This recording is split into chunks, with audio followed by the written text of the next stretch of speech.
Immortal and Martial Dual Cultivation, episode 229.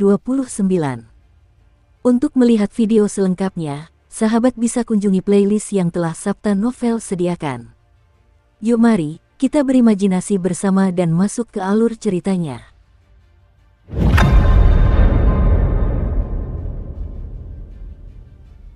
Bukan berarti Xiao Chen ingin melemahkan semangat mereka. Jika dia tidak membantu mereka dari pinggir lapangan, tim ini akan kesulitan bahkan untuk tetap berada di pinggiran. Sekarang, tim ini merasa sangat percaya diri sehingga mereka ingin pergi ke area dalam. Itu adalah tempat yang hanya bisa didatangi oleh orang-orang seperti Bai Lixi. Wu Quan tetap diam, tidak terburu-buru untuk menjawab. Dia menatap Xiao Chen dan berkata, "Xiao Chen, bagaimana menurutmu? Bisakah kita pergi ke area dalam?" Xiao Chen menghela napas pelan dan berkata, "Saat aku melakukan pengintaian, aku melihat beberapa raja bela diri setengah langkah kesempurnaan kecil kembali dari area dalam dengan semangat yang rendah. Mengatakan hal ini saja seharusnya sudah cukup. Adapun keputusan akhir, itu terserah Wu Quan dan Ping Xingteng. Ini bukan sesuatu yang perlu dikhawatirkan oleh Xiao Chen." Tujuan Xiao Chen bergabung dengan tim ini adalah untuk mengamati berbagai iblis saat tim tersebut melawan mereka. Ini sebagai persiapan untuk praktik dan pengembangan diri solonya. Cepat atau lambat dia akan pergi. Wu Quan menarik Ping Xingteng ke samping dan mulai berdiskusi dengan berbisik. Jelas sekali, Wu Quan berhati-hati untuk pergi ke area dalam. Setelah 15 menit, keduanya akhirnya menyelesaikan diskusi mereka. Wu Quan berjalan menghampiri Xiao Chen dan berkata, "Kita sudah memutuskan. Kita akan pergi ke perbatasan wilayah dalam. Jika kita merasa tidak mampu mengatasinya, tidak ada salahnya untuk kembali. Aku tahu area dalam itu berbahaya. Xiao Chen, aku tidak akan memaksamu masuk ke sana. Jika kau tidak mau, kita bisa mengirimmu kembali dengan selamat ke pulau-pulau terpencil terlebih dahulu." Ketika Xiao Chen mendengar ini, dia tersenyum getir dalam hati.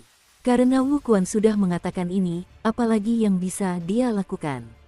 Sejak Xiao Chen datang ke dunia ini, dia telah melihat terlalu banyak kasus penipuan timbal balik, terlalu banyak pengkhianatan. Hanya sedikit yang seperti Wu Quan yang memiliki kesetiaan dan kebenaran sejati. Xiao Chen mengandalkan orang-orang ini untuk mendapatkan informasi yang diinginkannya. Dengan membantu mereka dari samping, dia tidak lagi berhutang budi kepada mereka. Hidup atau mati mereka tidak ada hubungannya dengan Xiao Chen, sekarang dia bisa mengabaikan mereka dan tidak melakukan apapun. Namun, rasa percaya diri mereka yang berlebihan saat ini kurang lebih terkait dengan Xiao Chen. Dia tidak bisa begitu saja meninggalkan mereka untuk mati. Dia merasa sulit melakukan hal itu, terutama setelah Wu Quan memperlakukannya dengan sangat baik. Xiao Chen menarik napas dalam-dalam dan tersenyum. "Baiklah, aku akan ikut denganmu ke perbatasan wilayah dalam dan melanjutkan pengintaian untukmu." Wu Quan tersenyum dan yang lain pun menghela napas lega. Menurut mereka, meskipun Xiao Chen tidak kuat, keahliannya dalam teknik pergerakan sangat bagus. Mereka tidak akan terbiasa tanpa kehadirannya. Ping Xingteng tertawa dan berkata, aku tahu aku tidak salah menilaimu. Meskipun teknik pedang dan kecerdasanmu masih jauh dari sempurna, aku sungguh mengagumi kesabaranmu dari lubuk hatiku. Di masa depan, jika kita punya waktu, aku akan mengajarimu beberapa teknik pedang. Kakakmu Ping pasti akan melakukannya." Setelah Ping Xingteng selesai berbicara, ia mengangkat tangannya secara otomatis, ingin menepuk bahu Xiao Chen. Namun, ia tiba-tiba teringat kejadian sebelumnya dan menarik tangannya kembali pada saat terakhir. Ping Xingteng tersenyum malu, "Ayo pergi. Seperti sebelumnya, Xiao Chen, kau yang akan memimpin." Wu Quan berpesan, "Hati-hati. Jika ada sesuatu yang mencurigakan, segera kembali." Xiao Chen mengangguk untuk menunjukkan bahwa dia mengerti. Tak lama kemudian, dia menghilang dari pandangan semua orang yang menantikannya dengan beberapa kilatan cahaya.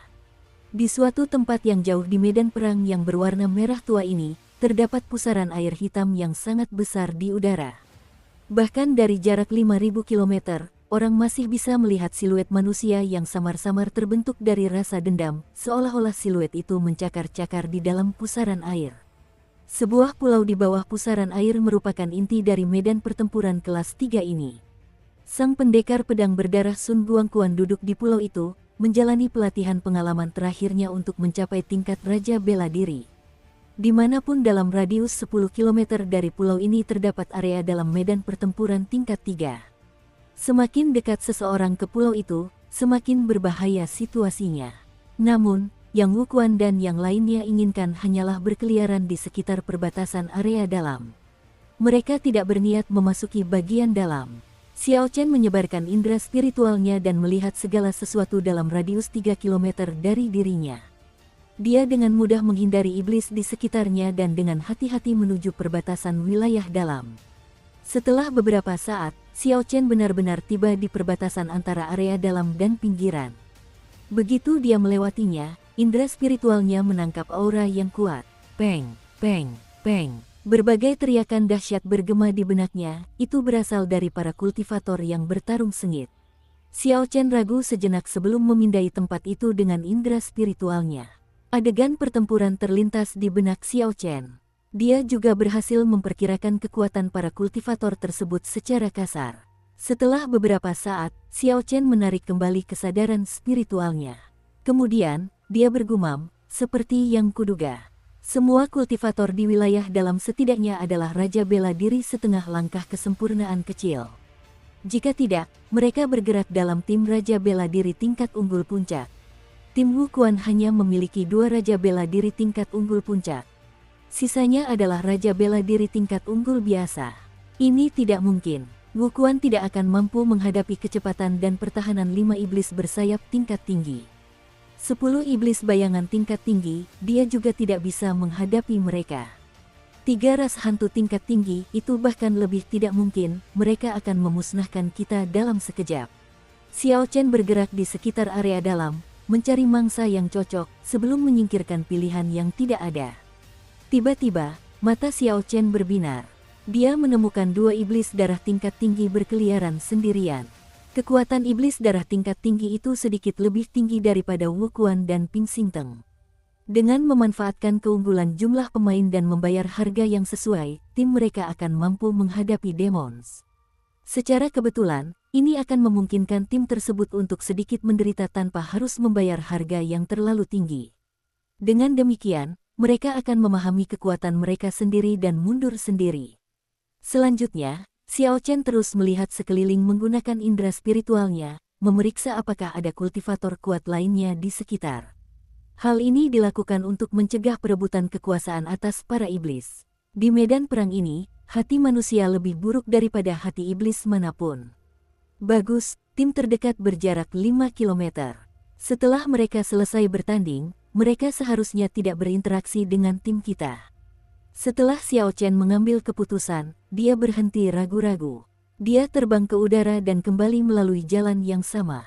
Setelah 7 atau 8 menit, dia bergabung kembali dengan Wukuan dan yang lainnya. Xiao Chen menjelaskan situasi yang telah ia saksikan secara detail kepada Wukuan dan yang lainnya, sebelum menunggu mereka mengambil keputusan. Wukuan bergumam, kita seharusnya mampu menghadapi 2 iblis darah tingkat tinggi. Inti iblis dari iblis darah tingkat tinggi setidaknya 10 kali lebih berharga daripada inti iblis dari iblis darah tingkat menengah.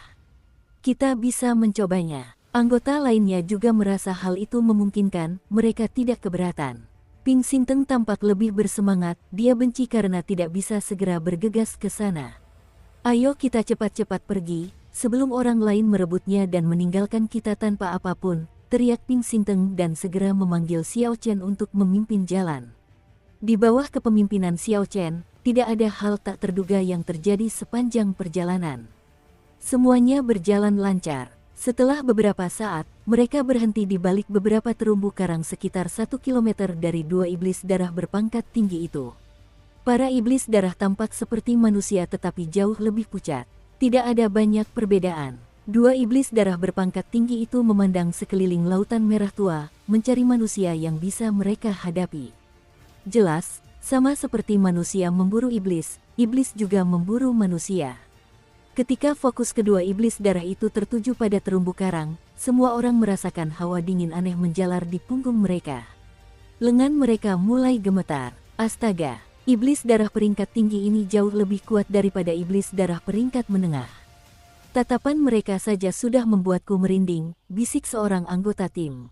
Bahkan Ping Xingteng yang biasanya berani pun tetap tenang dan tidak dengan gegabah menyerang mereka. Wu Quan berpikir sejenak sebelum berkata, "Xingteng, kau dan aku masing-masing akan memimpin tim beranggotakan 5 orang dan memisahkan kedua iblis darah itu. Kita tidak boleh membiarkan iblis darah bekerja sama. Selesaikan pertempuran ini dengan cepat."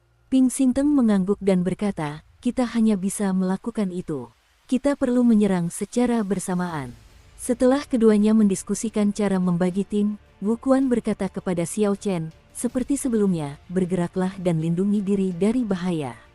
Itu sudah cukup. Mengenakan biaya, Ping Xingteng dan Wu Quan melesat ke udara bersamaan dan menyerang kedua iblis darah itu dengan kecepatan kilat.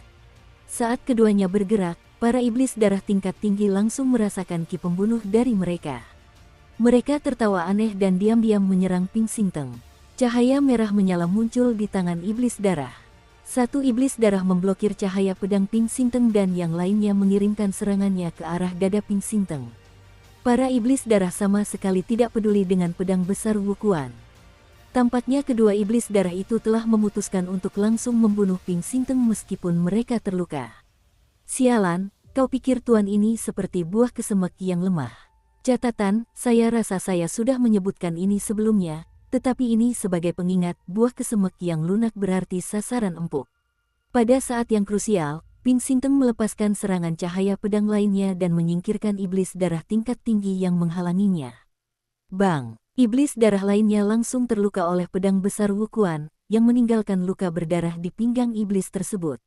Ki pedang mendorong iblis darah mundur 2 langkah, menggagalkan serangan yang menuju ke Ping Xingteng. Dia lolos hanya dengan 5 bekas cakaran di bahunya.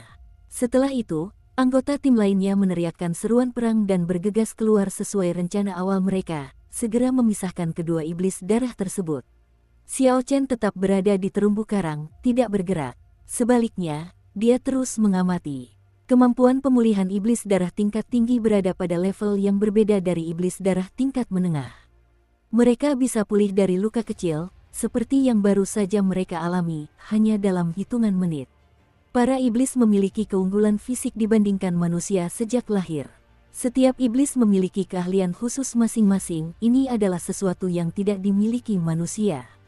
Mereka mampu bertahan hidup, tetapi iblis darah tingkat tinggi tidak mudah dihadapi. Xiao Chen menggelengkan kepalanya dan berhenti berpikir. Situasinya berjalan persis seperti yang Xiao Chen perkirakan. Meskipun mereka berhasil memisahkan kedua iblis darah tingkat tinggi itu, mereka tetap bertarung dengan sengit. Hasil akhir sudah terlihat, itu pasti akan menjadi kemenangan yang pahit. Dalam hal itu, Xiao Chen akan mencapai tujuannya. Para iblis darah berpangkat tinggi tidak takut terluka karena mereka memiliki kemampuan pemulihan yang kuat. Akibatnya, beberapa orang lengah dan menderita luka yang cukup parah. Bang! Seekor iblis darah menusuk salah satu anggota tim. Orang itu terlempar kembali ke arah Xiao Chen sebelum jatuh ke Laut Merah dan tenggelam di dalamnya. Xiao Chen dengan cepat menarik orang itu keluar dan menekan beberapa titik akupuntur untuk menghentikan pendarahan. Kemudian, dia mengeluarkan beberapa obat untuk mengobati orang tersebut. Orang itu menjadi sangat pucat dan matanya terbuka lebar, dia masih belum pulih dari keterkejutan dan kengerian atas kejadian yang hampir menimpanya. Pada saat itu, orang tersebut jelas merasakan betapa dekatnya dia dengan kematian. Dia telah melihat gerbang neraka dan kembali. Ketakutan semacam itu adalah sesuatu yang tidak dapat digambarkan dengan kata-kata.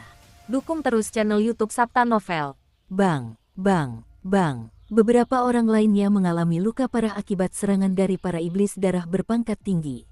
Salah satu dari mereka mengalami luka yang sangat parah. Seekor iblis darah berhasil mencengkeram jantungnya dengan cakar tajamnya. Iblis darah itu hanya perlu mengerahkan sedikit kekuatan dan ia bisa membunuhnya. Untungnya, Wu Quan menyelamatkan orang itu tepat waktu. Saat iblis darah hendak mencekiknya, Wu Quan memenggal kepalanya. Itu benar-benar momen hidup dan mati. Dalam sekejap mata, seseorang hampir meninggal. Xiao Chen harus mengambil peran sebagai petugas medis dan mencoba menyelamatkannya. Pada akhirnya, setelah satu iblis darah berpangkat tinggi tewas, pertempuran menjadi lebih mudah. Namun, Ping Xingteng kurang berhati-hati dan membiarkan iblis darah itu melarikan diri. Dalam situasi seperti itu, Tak seorang pun berani mengejar iblis darah, mereka hanya menyaksikan dengan hampa saat iblis darah yang terluka parah itu melarikan diri. Setelah pertempuran ini, tim tersebut memperoleh beberapa poin dan sebuah Demon Core peringkat tinggi. Ini sangat berharga, namun, harga untuk mendapatkan semua itu terlalu mahal. Tidak seorang pun merasa senang dengan hal itu. 5 orang mengalami luka parah dan tidak dapat bertempur setidaknya selama 3 hari. Yang lainnya juga mengalami luka-luka sampai tingkat tertentu. Hanya Xiao Chen yang tidak terluka. Semua orang merasa sangat lelah, mereka hanya bisa membiarkan hari ini berakhir. Ketika Wu Quan melihat tim yang tampak putus asa, hatinya merasa sedih. Harga yang harus dibayar terlalu mahal. Xiao Chen benar, mereka belum siap untuk wilayah dalam. Mereka bahkan tidak mampu menguasai perbatasan wilayah dalam. Ada perbedaan kekuatan yang sangat jelas. Sinteng, gali inti iblis itu, dan mari kita segera keluar dari tempat ini. Terlalu berbahaya, kita harus kembali ke pulau-pulau terpencil. Wu Quan mengumpulkan pikirannya dan berhenti menyalahkan dirinya sendiri. Dia memeriksa cedera anggota tim sebelum memberi instruksi kepada Ping Sinteng. Ping Sinteng memasang ekspresi tidak menyenangkan di wajahnya sambil menghela napas. Kemudian, dia menghampiri iblis darah tingkat tinggi itu. Saat Xiao Chen sedang merawat anggota tim yang terluka, dia tiba-tiba mengerutkan kening. Seseorang datang. Hal yang paling dikhawatirkan Xiao Chen akhirnya tetap terjadi. Hehe, kita sangat beruntung hari ini. Tepat setelah kita menyelesaikan pertempuran, kita bertemu dengan beberapa domba gemuk. Tinggalkan mayat iblis darah tingkat tinggi itu dan kalian boleh pergi. Tiba-tiba, sekelompok 7 atau 8 orang datang dari jarak 100 meter. Orang yang memimpin mereka adalah seorang pendekar pedang Parubaya. Ia memiliki tatapan yang menyeramkan dan wajah yang panjang dan sempit. Orang ini memancarkan aura yang kuat. Selain itu, orang ini menyebabkan air laut yang berwarna merah menyala bergejolak dan menyembur ke segala arah. Sebagai seorang pendekar pedang, Wu Quan merasakan tekanan yang berat. Ia menunjukkan ekspresi terkejut. Di luar dugaan, orang ini adalah pendekar pedang setengah langkah Raja Bela Diri. Ping Sinteng baru saja menggali inti iblis. Dia berteriak marah, kami telah membunuh iblis darah ini setelah begitu banyak usaha. Mengapa kami harus memberikannya padamu? Tatapan pendekar pedang itu berubah dingin saat dia tersenyum sinis. Bagus sekali, kau mencoba bernegosiasi denganku. Sekarang, kau tidak hanya harus menyerahkan inti iblis darah tingkat tinggi, kau juga harus meninggalkan semua cincin spasialmu. Jika tidak, lupakan saja untuk meninggalkan tempat ini. Kakak. Orang-orang di belakang pendekar pedang itu segera menghunus senjata mereka dan menatap kelompok itu dengan penuh kebencian. Semua orang menjadi cemas. Tim Wu Quan menunjukkan rasa tidak puas. Seharusnya mereka tidak datang ke area dalam. Setelah bekerja keras untuk membunuh iblis darah, mereka tidak hanya tidak akan bisa menyimpannya, bahkan kekayaan yang telah mereka tabung pun akan diambil. Kamu, serahkan. Pendekar pedang itu melangkah 2 langkah ke depan dan meraih inti iblis tingkat tinggi di tangan Ping Sinteng. Ping Sinteng mengumpat, persetan denganmu dan ibumu. Aku hampir mati untuk mendapatkan ini. Tidak mungkin aku memberikannya padamu. Ping Sinteng segera menghunus pedangnya dan menebas pendekar pedang itu dengan cahaya pedang yang sangat dahsyat. Kamu terlalu percaya diri. Melihat Ping Sinteng yang gegabah, pendekar pedang itu meraung ganas dan menginjak laut merah. Air seketika menyembur ke atas dan laut menjadi bergelombang. Ping Sinteng tidak dapat menemukan pijakan yang stabil dan serangannya melenceng ke kiri dari sisi kiri pendekar pedang. Siu. Seberkas cahaya terang menyambar saat pendekar pedang itu menghunus pedangnya. Cahaya pedang itu menerobos air dan membuat pedang Ping Sinteng terlempar. Pedang itu bergetar dan berdengung saat menembus air merah dan menusuk ke arah dada Ping Sinteng. Pendekar pedang itu cepat, akurat, dan tanpa ampun. Sial, Wu Quan bergegas maju dan mendorong Ping Sinteng menjauh. Kemudian dia menggunakan pedang besarnya untuk menangkis serangan ini. Gelombang ki pedang yang dahsyat keluar dari pedang-pedang itu, membuat organ dalam Wu Quan bergejolak. Dia bisa merasakan sesuatu yang manis di mulutnya saat dia hampir muntah darah. Wu Quan dengan paksa menahan darahnya sebelum berkata, "Senior, Anda dapat mengambil inti iblis tingkat tinggi itu, dan saya akan memberi Anda 1000 batu roh tingkat menengah lagi. Maukah Anda membiarkan kami pergi dulu? Siapa sebenarnya kamu?" Kamu tidak berhak membicarakan syarat-syarat denganku. Jika kamu terlalu lemah, maka jangan masuk ke area dalam. Pendekar pedang itu mendengus dingin dan mendorong pedangnya ke depan. Sebuah kekuatan besar mengalir ke tubuh Wu Quan dan dia tidak dapat menahannya lagi. Dia memuntahkan seteguk darah sebelum terlempar ke belakang. Secara logis, meskipun Wu Quan lebih lemah dari orang ini, dia tidak jauh lebih lemah. Hanya saja mereka baru saja bertarung dengan iblis darah. Mereka telah kehabisan energi esensi mereka, dan belum pulih dari luka-luka mereka. Itulah sebabnya Wu Quan dikalahkan dengan begitu mudah. Ayah, energi lembut mengalir ke tubuh Wu Quan dari punggungnya, menghilangkan kekuatan di tubuhnya. Kemudian, dia mendarat dengan stabil di atas air. Xiao Chen telah bergerak. Ketika Wu Quan mendarat di air, dia menatap Xiao Chen dan berkata, "Kau mahir dalam teknik pergerakan. Abaikan saja kami dan kaburlah sendiri." Xiao Chen menggelengkan kepalanya dan mengeluarkan pil obat untuk diberikan kepadanya. Kemudian dia dengan lembut melemparkan Wu Quan ke terumbu karang. Wu Quan merasa ngeri saat menyadari bahwa kekuatan dari Xiao Chen begitu dahsyat sehingga dia bahkan tidak mampu melawannya. Ping Xingteng mengambil pedangnya yang terjatuh dan menatap Xiao Chen dengan heran. "Xiao Chen, kenapa kau tidak lari? Tidak ada gunanya membiarkan dirimu mati. Teknik pedangmu tidak memadai, kau harus lari dengan cepat." Ping Xingteng tercengang. Ia berpikir dalam hati, bocah ini benar-benar bodoh. Ia memiliki teknik gerakan yang begitu hebat. Mengapa ia masih berada di sini? Namun, yang mengejutkan Ping Xingteng adalah pendekar pedang itu tidak langsung menyerang. Sebaliknya, ketika dia melihat Xiao Chen berjalan perlahan mendekat, ekspresinya berubah serius. Pendekar pedang itu sepertinya mendengar dengung pedang dari mata Xiao Chen. Ketika dia menggunakan esensinya untuk menyelidiki Xiao Chen, dia semakin terkejut. Orang ini jelas hanya seorang raja bela diri tingkat menengah puncak. Namun, kemurnian dan volume esensinya bahkan lebih baik daripada milikku. Hanya ada satu penjelasan untuk ini. Pemuda ini mungkin salah satu murid jenius dari sebuah sekte besar. Dia pasti telah menggunakan banyak sekali kekayaan alam dan mengembangkan teknik kultivasi tingkat puncak. Bolehkah saya menanyakan nama adik kecil ini dan dari sekte mana Anda berasal? Pendekar pedang itu memutuskan untuk mencoba mencari informasi terlebih dahulu.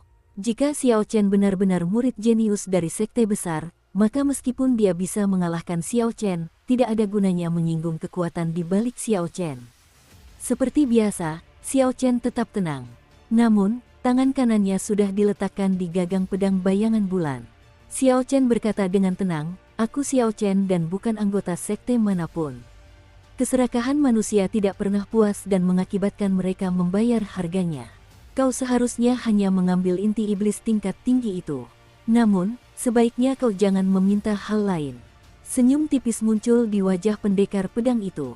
Dia tidak memiliki sekte. Kalau begitu, ini akan mudah dihadapi. Namun, aku harus mengujinya dulu. Setelah berpikir demikian, dia diam-diam memberi isyarat ke belakang punggungnya. Kau hanyalah seorang raja bela diri tingkat menengah. Bagaimana kau bisa berhak membicarakan persyaratan dengan bos kami? Seseorang di samping segera menangkap isyarat pendekar pedang itu. Dia menggenggam pedangnya erat-erat dan menebas Xiao Chen dengan serangan pedang yang tajam. Xiao Chen tersenyum dingin. Dia sudah melihat semua tipu daya pihak lain dengan indera spiritualnya. Xiao Chen menarik keluar pedang bayangan bulannya sejauh 1 cm dan pedang itu berdengung. Sebuah niat pedang tanpa bentuk segera mengalir keluar tanpa terkendali. Pedang orang itu mulai bergetar di bawah pengaruh niat pedang dengan ketajaman yang tak terpadamkan. Orang itu ngeri menyadari bahwa dia tidak bisa mengendalikan pedang yang dipegangnya. Orang itu segera berhenti dan menggenggam pedangnya dengan kedua tangan. Namun, itu sia-sia. Pedangnya mengeluarkan dengungan merdu dan terlepas dari tangannya, terbang ke udara. Niat untuk menghunus pedang itu juga memancing semua orang untuk menghunus pedang mereka, membuat pedang-pedang itu berputar-putar di udara. Senyum pendekar pedang itu membeku dan keterkejutan memenuhi matanya. Dia berkata dengan heran, "Niat pedang. Bagaimana mungkin seseorang yang masih muda ini dapat memadatkan niat pedang?" "Kakak." Xiao Chen memasukkan kembali 1 cm dari pedang bayangan bulan ke dalam sarungnya.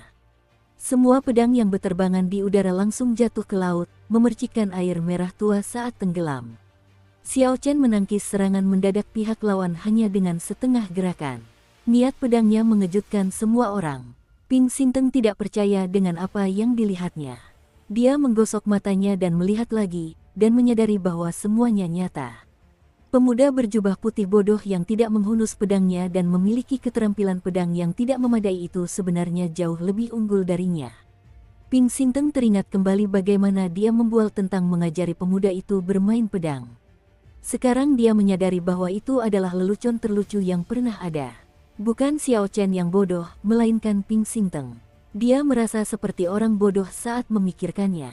Tiba-tiba, Ping Xingteng tersadar. Pedangnya telah jatuh ke laut.